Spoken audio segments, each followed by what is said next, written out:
So welcome back to part 3 here, where we are looking at the LPS, the importance of understanding LPS in getting back to a state of health. And you may have to do a revision of the previous uploaded video, episode 2, on the website or on YouTube based on where you are following from. Again, this is your mouth, and we are looking at your stomach around this area here, where we are looking at this lipopolysaccharide as the protection that the small bacteria such as H. pylori, E. coli, they call them gram-negative bacteria, the protective barrier that they use to protect themselves from stomach acid. In the previous video, we looked at how they would have entered, and we would have looked at how us as the being would have been feeding them glucose molecules from highly refined carbohydrates, because there are carbohydrates and then there is the highly refined carbohydrates, which starts the digestion in the mouth, and so you have glucose molecules, a lot of glucose molecules being released, which feeds them here in the stomach. We looked at the factor of carbohydrates being a substrate that causes a high carbohydrates diet would cause your stomach acidity to move from the natural state of 1 to 2.5 into a lower acidic state, maybe 4, 5, or 6, where those pathogens could start creating their home. And if you are not conscious enough to hit them very early, then you find yourself in a state where they set up home and then they create this here. The pathogen creates this LPS as the home for protection, and sooner or later, if they get really wrongly, they create what is called a biofilm, which is like a community center where many of them could live. And then if they really get to stay, then they create what is called a extracellular matrix, meaning a stronger community center. Now, all that being said, we have to consider the factor: one, we may have been on a high carbohydrate diet; two, the stomach acidity would have to be altered, or lowered, or go from 1 to 2, somewhere up to 4 to even 7 around neutral. So these events happen when we are stressed out. And notice what happens when you are stressed out. You eat high carb or highly refined carbs, ice cream, chocolate. Those things come into play very easy when you are stressed out. You call it stress emotion.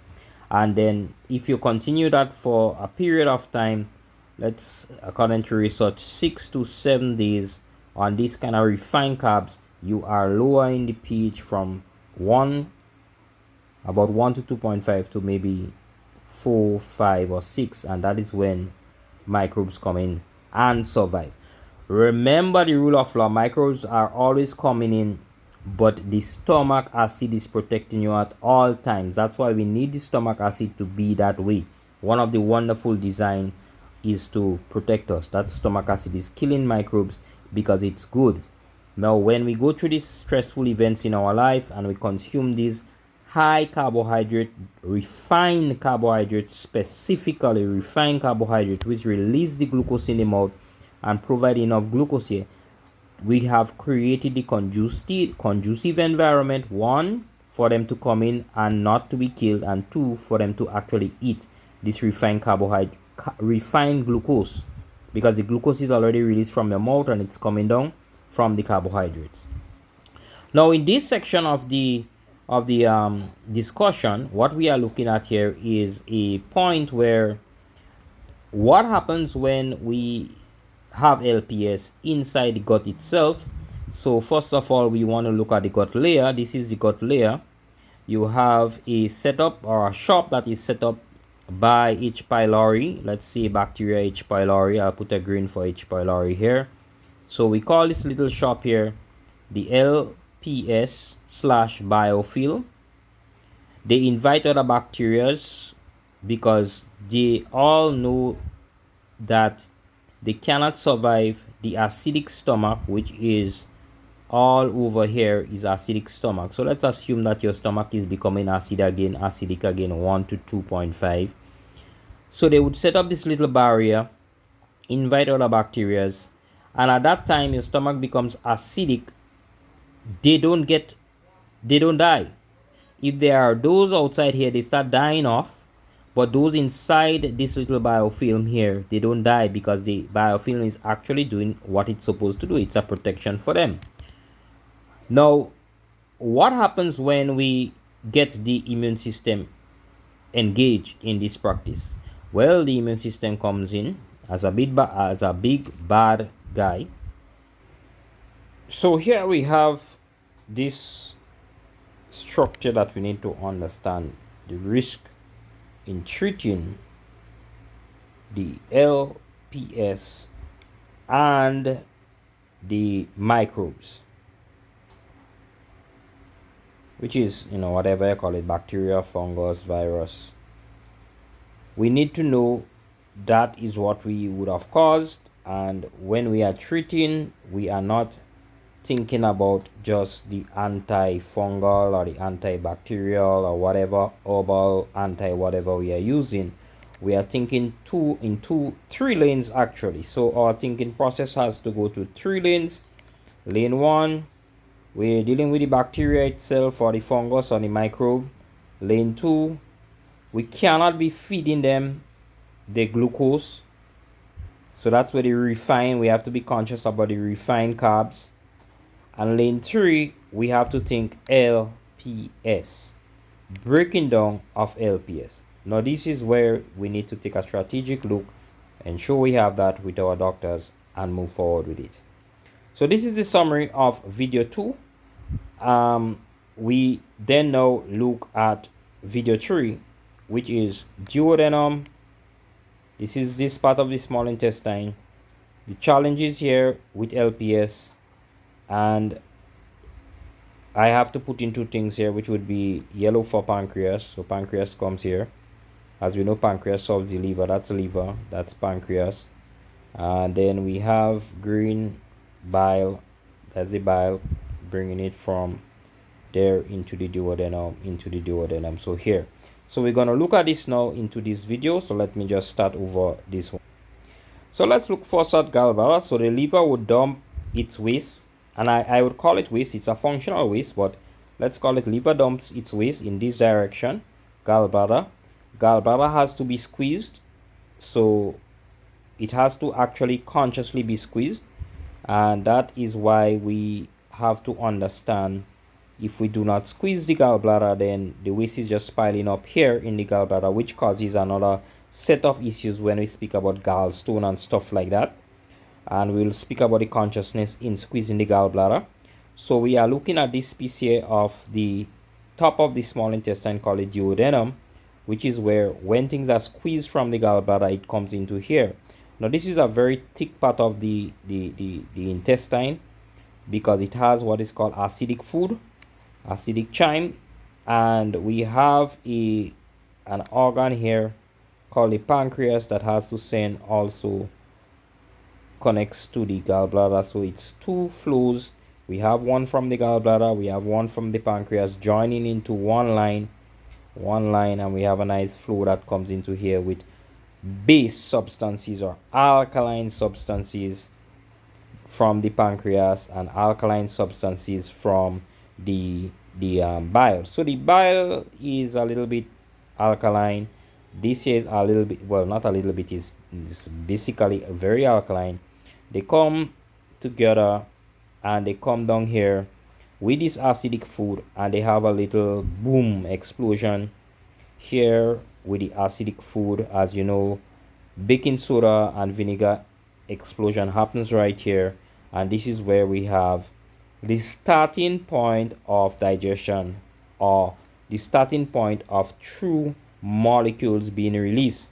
So this is chyme, molecules being released. So it's the molecules that we are looking for to be released in the food, and the molecules, little dots, very little dots, you could research them. So we're speaking about amino acids, we're speaking about glucose, we're looking not fats but fatty acids, and hence we have talked about pancreas. So fatty acids like EPA, DHA, C15, we're speaking about fatty acids. They are being now released because they are not being released altogether up here. They are being released because enzymes and everything, but a lot of them are being released here. Once they are released, what's happening?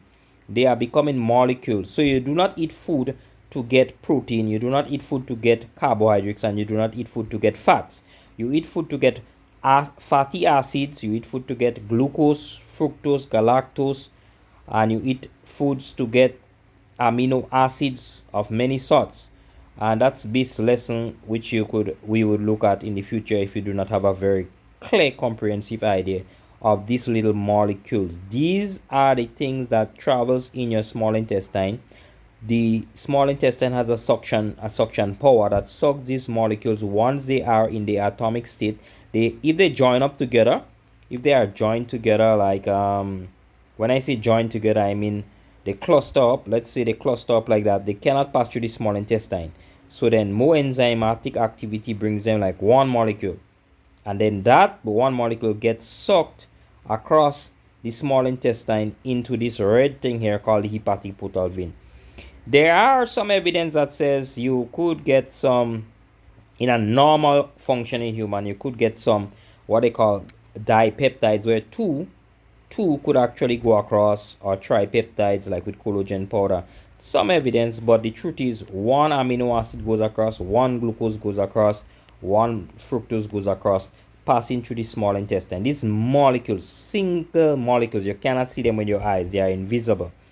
And so this thing continues along this long small intestine here, and what they are doing, they are simply, well, this share should have been along, it's running along here, but I just have it here for example. So these molecules get absorbed, passing from your small intestine one molecule at a time, goes to this thing here called the hepatic portal vein.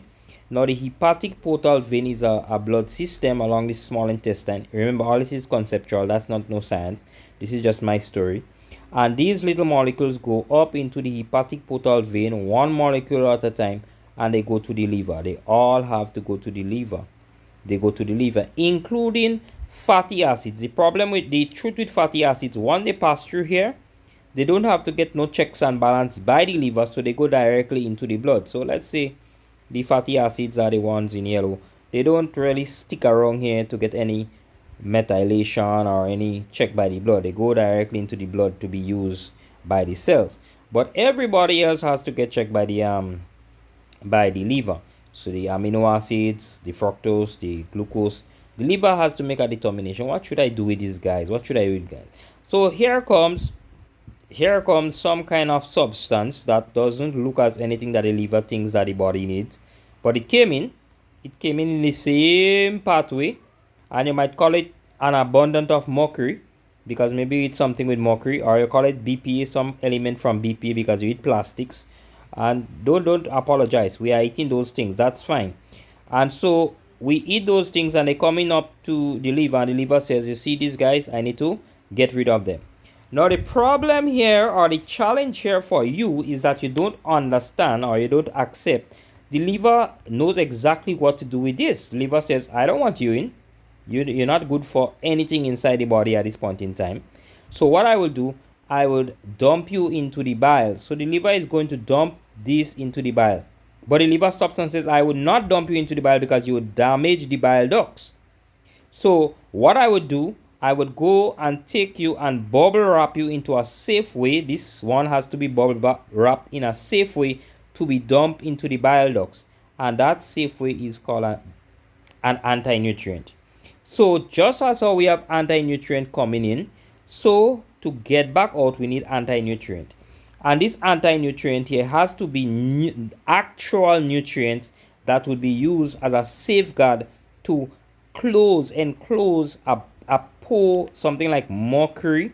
We need something to bind to it to bring it out safely into the bile, because what the liver will do is protect you from damaging the bile ducts. So instead of the liver just saying, let me throw this out. And again, the scenario is you broke a glass in your kitchen. So this is the broken glass here. And you're trying to throw it in your garbage bin with a plastic bag. You just don't take the piece of glass and just throw it in the bag. You try to wrap it up in a newspaper or something so that it wouldn't cut the garbage bag. And that is what the liver is doing. The liver is saying, I cannot just take this harmful substance and throw it down into the gallbladder, because it would damage the gallbladder and it would damage the bile. But the liver makes a determination here and says, hey, I need XX bubble wrapping substance. Where is X bubble wrapping substance that I could wrap this whole thing in? At that point, the liver is asking you to provide that, and you didn't have that stored nowhere in the body, so the liver would hold on for a little bit onto this until you supply. So it's important to know that we are supplying nutrients not just for the cells to create new structures, but for the liver to detoxify itself or to move out bad substances. Now, you might say, but I'm not eating mercury, and that is where we are coming back to LPS. We are coming right back to LPS because one of the things that LPS, we remember what LPS is? The house of the bacteria.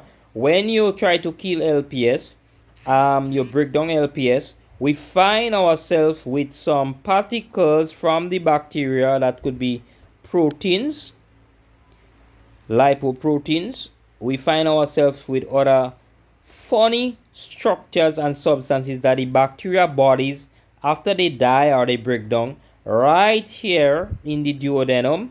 Remember, we are speaking about the duodenum. Right here, we have some breakdown of substances. How come we have some breakdown of LPS here happening naturally? Well, let me explain. This here in the stomach, even though you have a growth of LPS homes here, the acid start washing things away, and a little bit, of course, comes down with the acidic chyme. And when you have the bile coming down with the pancreatic juices from these two organs, which is pancreas and gallbladder, and they come here, the little heated explosion breaks up the LPS. It breaks up some LPS. It digests them as any other food particle. There is a little digestion happening here. So you have the particles being available, and once the particles break down, they don't turn into, let's say, amino acid itself. They turn into other type of nutrients like lipoprotein, and in many cases this lipoprotein should not get into the hepatic portal vein because they are not the simple single molecules. They might be like this, so they should not go across. But the reason why they go across the small intestine into the hepatic portal vein is because your entire system here had something called a damage in the wall of the small intestine, which is called leaky gut. So here you have a small damage in the intestine, and so a congregation of particles actually gets into the hepatic portal vein. So this congregation goes up to the liver.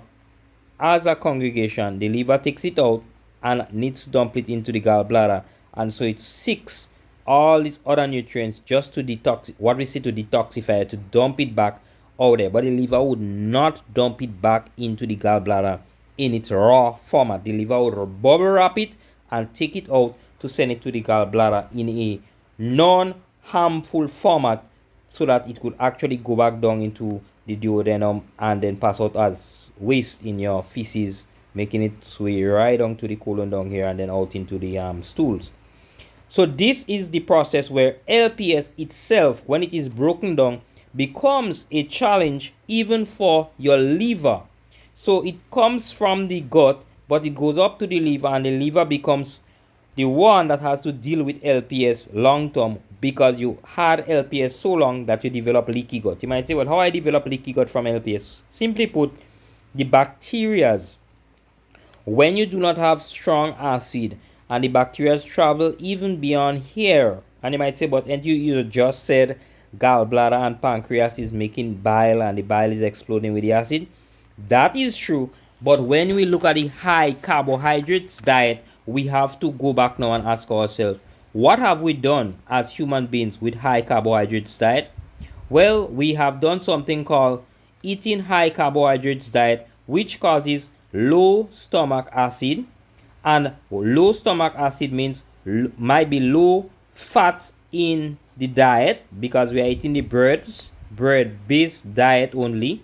The bread-based diet means low fat. So this whole piece here called the duodenum, where the bile and the bile and the pancreatic juices should be released. We just have a few pancreatic juices coming because you don't have a high amount of lipase, which is the one to dissolve fat, and you don't have a lot of fat coming from your bread-based diet, so the gallbladder itself is not getting its squeeze. Your conscious issue is gallbladder has to be squeezed as regular as possible, which is why we need fats in our diet, which comes naturally with meats and eggs and stuff like that. Now with the bread-based diet, you don't get all this fat, so you don't squeeze your gallbladder. Your gallbladder don't get squeezed often, so you don't release this. And if you have low stomach acid and low fats in your diet, gallbladder don't release anything. Therefore, what happens? Those little guys come down here, and LPS, they come down here as species of the LPS. Bacteria come and infest here, and they start making homes even on the walls of your small intestine, which is a very, very thin wall. So a few days of bacteria living here. And remember, once they come here, they are getting now real true glucose, because that is where the carbohydrate diet is focused in the small intestine, and therefore they start becoming very, very good in the small intestine in terms of setting up the LPS homes and starting to eat away at your stomach walls. They are not the ones eating really at the stomach walls. They are very happy to be there. They make themselves at home, but the immune system takes target, and because the small intestinal wall is so thin, when the immune system comes in, the immune system shoots at the bacteria here, and it cannot kill the bacteria, because remember, the bacteria is under what? Under the LPS. So it's bouncing off here, and then it's exploding right here, damaging the gut and creating that wall or that opening called the gut opening, which is what we call leaky gut. And this is how LPS and other particles that gets damaged or gets digested enters into our bloodstream, goes up into our liver. So we are now realizing there is a mechanism in which LPS travels through the blood, and of course, if LPS goes up there, we are looking now for bacteria to say, I left the gut, I went to the duodenum, I'm safe, I'm now in the small intestine, I'm safe. Oh, here's an opening in the small intestine. I would take this opening, and when I take this opening, let me see where I'm going. I'm going into your bloodstream. Of course, when it reaches to the bloodstream, it's just a little right up to the liver. Once it goes to the liver, we'll see that in the next version, what happens when LPS particles plus bacteria enters the liver. Again, join me for my story. This is the story of how we see the entire universe working inside our body. Thank you so much